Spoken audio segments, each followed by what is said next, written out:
Moja kwa moja kutoka katika jiji la Johannesburg nchini Afrika Kusini. Hii ni JCTV. Ujambo na karibu kusikiliza yaliyojiri leo, ikiwa ni Jumatano Julai 22, 2026. Tulionayo hii leo. Hofu imeonekana katika tarafa la Uvira mkoani Kivu Kusini baada ya wapiganaji wa FCM 23 kuripotiwa kuonekana katika eneo la Kashongo kwenye barabara inayoelekea Rubuga katika nyanda za juu za Uvira.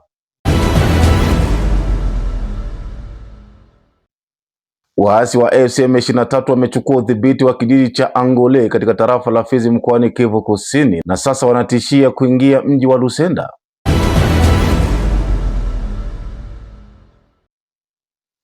Na Corneille Nangaa amedai kuwa rais mstaafu Joseph Kabila amekuwa kiongozi wao muda wote. Kuna hayo na mengine mengi. Naitwa Bedi Jean de la Croix, karibu. Na sasa tuangazie kwa kina taarifa zetu. Wataalamu wa Umoja wa Mataifa wataka ukatili wa M23 ukomeshwe. Wataalamu wa Umoja wa Mataifa wametoa wito wa kusitishwa mara moja kwa mauaji, ubakaji na vitendo vingine vya ukatili vinavyodaiwa kufanywa na waasi wa FCM 23 dhidi ya raia katika maeneo ya mashariki mwa Jamhuri ya Kidemokrasia ya Kongo. Kwa mujibu wa wataalamu wao, kundi la FCM 23 limeendelea kuimarisha udhibiti wake katika maeneo yenye utajiri mkubwa wa madini tangu lilipoibuka tena mwaka 2021, hali ambayo imeambatana na madai ya ukiukaji mkubwa wa haki za binadamu. Ripoti hizo zinaeleza kuwa raia wanaoishi katika maeneo yanayodhibitiwa na waasi hao wameendelea kukabiliwa na mazingira magumu ya usalama, huku kukiwa na hofu ya kuongezeka kwa machafuko. Umoja wa Mataifa umezitaka pande zote zinazohusika kuheshimu sheria za kimataifa za kibinadamu na kuhakikisha usalama wa wananchi unalindwa wakati wote. Kwingineko ni kwamba Corneille Nangaa adai Joseph Kabila amekuwa kiongozi wao muda wote. Corneille Nangaa amedai kuwa rais mstaafu wa Jamhuri ya Kidemokrasia ya Kongo Joseph Kabila amekuwa kiongozi wao muda wote. Akizungumza katika mahojiano, kiongozi huyu wa muungano wa FCM 23 amesema anatumai Joseph Kabila achukue nafasi ya juu ya uongozi ndani ya harakati hiyo katika siku zijazo. Kauli hiyo imekuja wakati ripoti za wataalamu wa Umoja wa Mataifa zikieleza kuwa Kabila anaweza kuwa na nafasi muhimu katika mchakato wowote wa upangaji upya wa harakati hiyo. Nangaa pia ameeleza matumaini yake kuwa makundi ya C64 na Sovole Congo ambayo yana malengo yanayofanana na yale ya FCM 23 yatajiunga na muungano huo. Katika mahojiano hayo, Nangaa alisisitiza kuwa Kabila amekuwa na mchango mkubwa katika harakati zao na kudai kuwa amekuwa kiongozi wao kwa muda wote. Quels sont mes rapports avec lui? Mais comment? Très bon rapport. Notre chef, notre ancien chef de l'État, le président honoraire, qui mérite tout le respect qu'il y a. La question peut-être non, mais pourquoi est-ce que Yende Azali chef ya vrai chef ya non parce que Yende Kambala mokote voilà kutote question penza ezali maman na likambo ezali est-ce que vous allez préparer moralement pour que lobby Joseph Kabila azwa maintenant ngwende na ye, c'est-à-dire kito yo vandi et yo komi second kazwa oyo. Non seulement il y a AFC M23. Ah OK, voilà, c'est ça qu'il fallait que est-ce que Kabila Nazatoza préparé que yazo ngwende vous allez préparer moralement parce que tout le monde a kaka elongende ko Corneille Nangaa mais lobby okomana sima ya Joseph Kabila a commis liboso na yo na kati ya AFC M23. De toute façon depuis toujours il a toujours été notre chef. Azad Tozaka toujours simanaye. Et na statut na il est ancien chef d'État, il est pièce rare, ancien chef d'État. Tozaka ka simanaye. Je peux vous dire, mon souhait même que nous aille à Penza comme président ya AFM 23. Souhait nanga wana. Et puis ce n'est pas seulement souhait na bisonyos. Kaya. Wana ozali ko confirmer makambo yo rapport ya ba expert ya ONI et que ibongo na kotalisa. Non, donc ce qui est ça que souhait que nous a comme lelo mo konzi na biso. Bangonde batalisi. Bangonde batalisi. Que si c'est vrai, Nzamba yoka bango po eloko to losambo na biso mikoni ezake aya penza. Vous êtes préparé moralement? Pas préparé. Est-ce qu'il faut préparer alors que biso mo de to senga kaya? Il faut se préparer pour la nuit. Attends, se préparer juste moralement pour la nuit alors que ezalo sambo na yo que non. Tika ba blague wana. De toute façon, va se condamner à mort.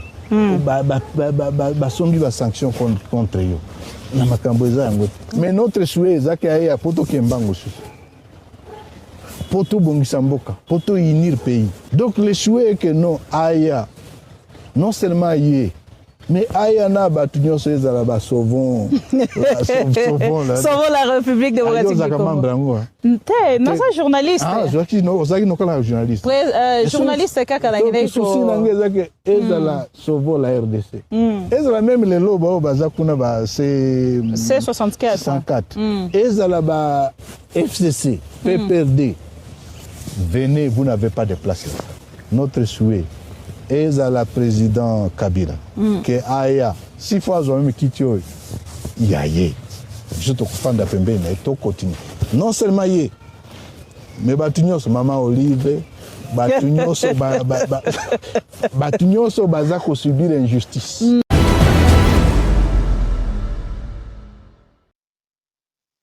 Naam, na sasa tujielekeze katika mkoa wa Katanga. Huku tunaelezwa kwamba bondia na mlinzi wa uasi afikishwa mbele ya gavana baada ya tukio la kushambuliana. Bondia ambaye pia ni wakala wa usalama wa kampuni ya uasi aliyekamatwa kwa tuhuma za kumshambulia kwa ukatili mwenzake amefikishwa mbele ya gavana wa mkoa wa Katanga Martin Kazembe.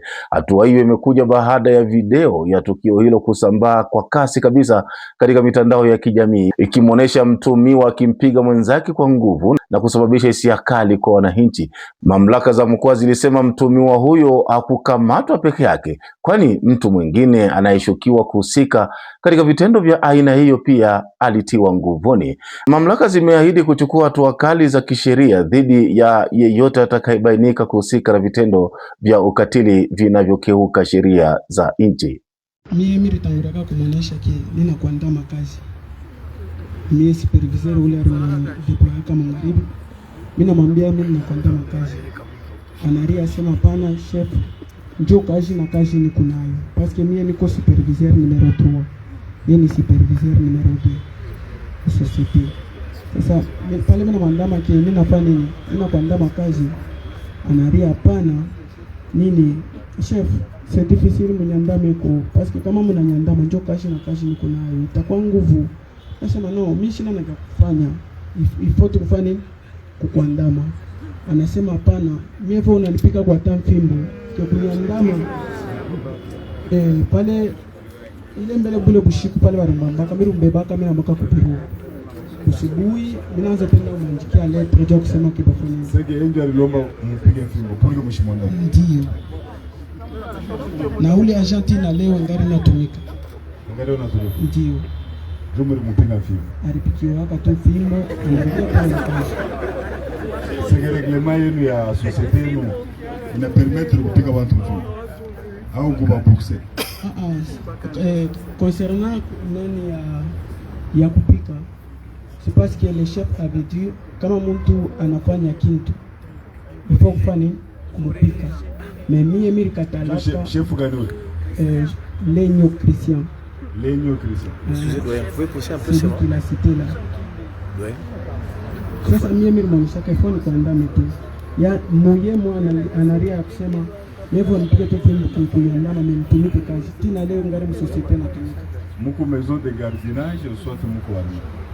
Hapana, tuko maison de gardiennage. Statut yenu nasema vipi? Ndio kwanza kupiga bantu na kubaboxa.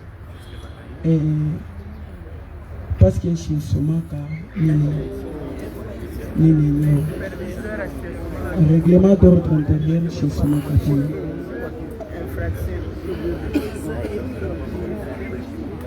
Alors, moi tunamepeleka shia tutampiga mfimbo hapa. Nataka mnalomba huruma. Shia tunampeleka kwa justice. Kuanzia kesho justice kunafanya kazi yayo, comme ça batafanya audience publique, itakuwa télévisée. Comme ça vile mlikuwa mnajifilme mwe wenyewe, batafanya audience publique pale pambele pa mairie. Bien télévisé, Shalom atacouvrir na machine nyingine, comme ça nze kupita en direct. Sio vile? Comme ça mtasubiri rigueur ya sheria. Kama sheria itasema vile itasema ndio vile sheria tutafuata. Shapa tutamigondana tutasema nono wewe leo utanyia mbuloko. Nampeleka tu mbele ya justice, comme ça justice ifanye kazi yake. Si ndio vile? Kama ni kuniakite, taniakite. Sio vile? Asante sana. Sio Mungu amebariki.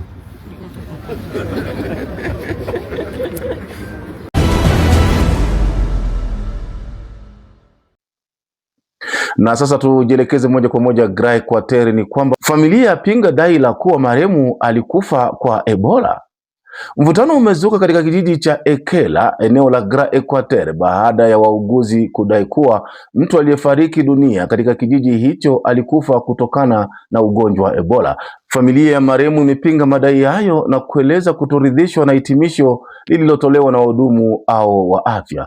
Akizungumza na waandishi wa habari, mmoja wa wanafamilia alisema taarifa hiyo imewashtua na kuwakasirisha, akisisitiza kuwa kuna ushahidi wa kutosha unaothibitisha kuwa kifo hicho kilisababishwa na ugonjwa wa Ebola.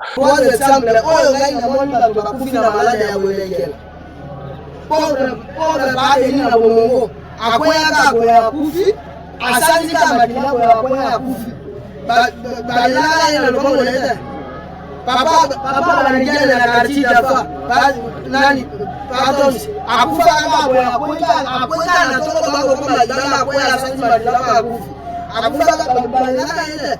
Familia hiyo imezitaka mamlaka za afya kufanya uchunguzi wa kina ili kubaini chanzo halisi cha kifo hicho kabla ya kutoa hitimisho rasmi.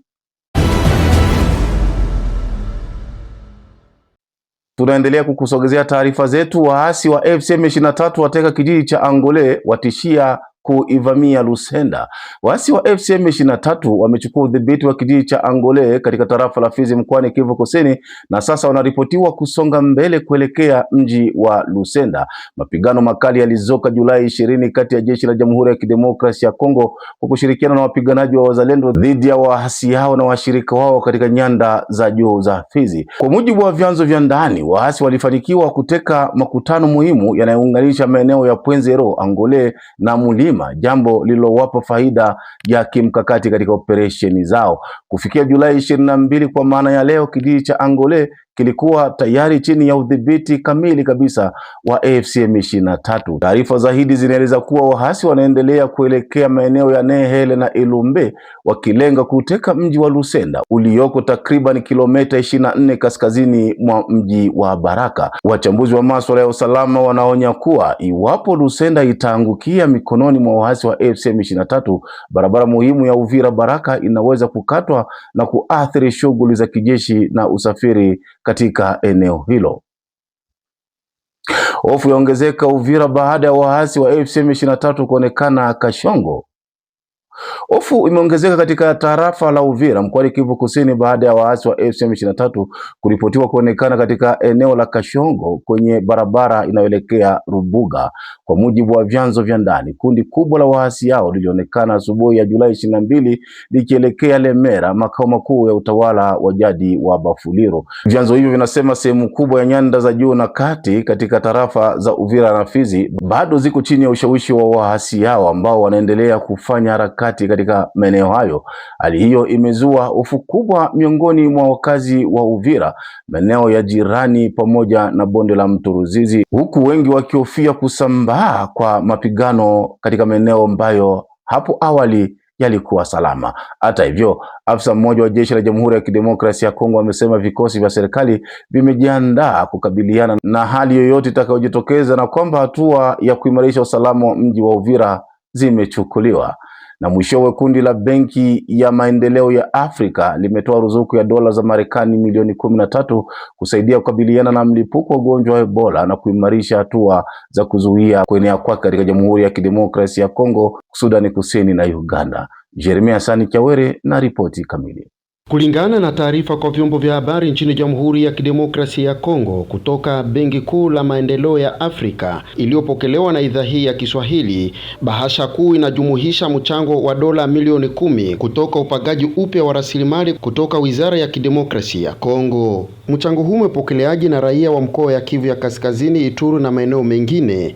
Tumezungumza naye Claude akiwa katika mji mdogo wa Masisi, Kivu Kaskazini. Ya kwanza ni kushukuru kwanza hiyo benki ya kimataifa ambayo imekuja kwa kukumbuka Kongo. Ya pili ni kuambia government ya kwetu kwa kuweza kuchunga hizo pesa mzuri ili zifanye kazi ambayo ilihadumiwa kufanyika, kwani unajua malali ya virusi vya Ebola vinaua watu maneno ya huku Bunia, maeneo ya huku hata Beni, huku Butembo, na watu wanaendelea kukufa, kwani malali hiyo inakuwa kabambi sana. Na maeneo ya Uganda tunaona wametufungia hata hiyo frontier ya kwao, kwani wanasema sisi tunakuwa na Ebola. Watu wasije kuiba hiyo pesa ambayo bangi ya kimataifa imekwisha kutupatia kusudi kwa kuweza kupiganisha hiyo malali ambayo inaendelea kuua Wakongomani, kwani Wakongomani wanakuwa kwenye vita isiwaue na malali isiwaue. Hiyo pesa wasiweze kuyadetourne, watie hiyo pesa kwa kazi ambayo imeandaliwa kufanyika ili magonjwa ya virusi ya Ebola ifanyike na watu wapone, wapate dawa. Vile mashirika zinazotetea haki za binadamu zikiomba serikali ya Kongo kutumikisha pesa hizo kwa kumaliza maradhi ya Ebola ambayo imekumba mkoa ya Kivu ya Kaskazini, Ituri, Chopo na maeneo mengine. Christophe Munyanderu ni mmoja wa mashirika zinazotetea haki za binadamu katika taifa Jamhuri ya Kidemokrasia ya Kongo. Shida ambayo tunakuwa na utata ni kwenda kuta wafanyasiasa wengi wa Kongo wameweza kujitupa ndani ya kuweza kuwa wakiiba pesa za serikali, na zaidi sana utaenda kuta hizo pesa wataweza kuzimaliza huko ndani ya wakiwa ndani ya maofisa zao, lakini ili ziweze kupiganisha maradhi ya Ebola na hazitaweza kufika kwa wale ambao ni wasirika na hata wanganga ambao wanakuwa wakipiganisha hiyo maradhi ya Ebola. Sisi tunadhani kwamba kitu cha kufanya kwa government ni kuwe mfuatilio mzuri ili hizo pesa namna zimeweza kutoka zisiwe tena ambazo watu wataweza kukula, kwa sababu hii maradhi ya Ebola ni changa kubwa ambacho kimeweza kuwatatiza watu na hata watu wenzetu wa ndugu zetu wa Kongomani wameweza kufariki ndani ya hii kisa ya magonjwa. Nadhani kwamba na hata ministra mwenye anafuatilia mambo ya afya ni sharti naye aweze kufuatilia pesa zimeingia kwenye benki na namna gani zitaweza kutumikishwa, na hata kukue commission ambayo itakuwa ikifuatilia, kwa sababu woga ni kukuta kwamba hizo pesa zinaweza kutoka, lakini ili ziweze kusaidia zitakuwa na zinapotea ndani ya mifuko za wale ambao wanakuwa na hiyo mila na desturi za kuwa wakifanya mambo ya kiugaidi ya kuweza kuwa wakiiba pesa za serikali. Wachambuzi wa masuala ya kisiasa wakiwa na hisia tofauti. Azarias Mokonzi yuko katika mji wa Beni. Malali ya Ebola ambayo walikuwa wamepea pesa ambazo wametaa mamilioni ya kwanza ilikuwa kati ya province moja ya Ituri, lakini leo kutokukamata mesure zenye ziko adequate, inaonekana ya kwamba leo ile malali ya Ebola imeenda kwenye province nyingine North Kivu, kunakuwa Otuele, kunakuwa Bazuele na kunakuwa Chopo.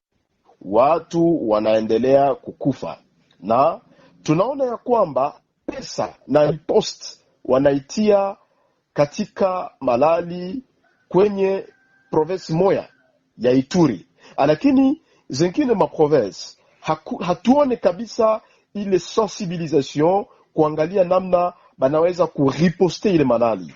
Tunapenda wale ambao wanatumika kwenye ile vitu juu ya kulite contre ile malali ya Ebola waweze kabisa wakipata pesa zao, kwani inaonekana ya kwamba kunakuwa vile uongozi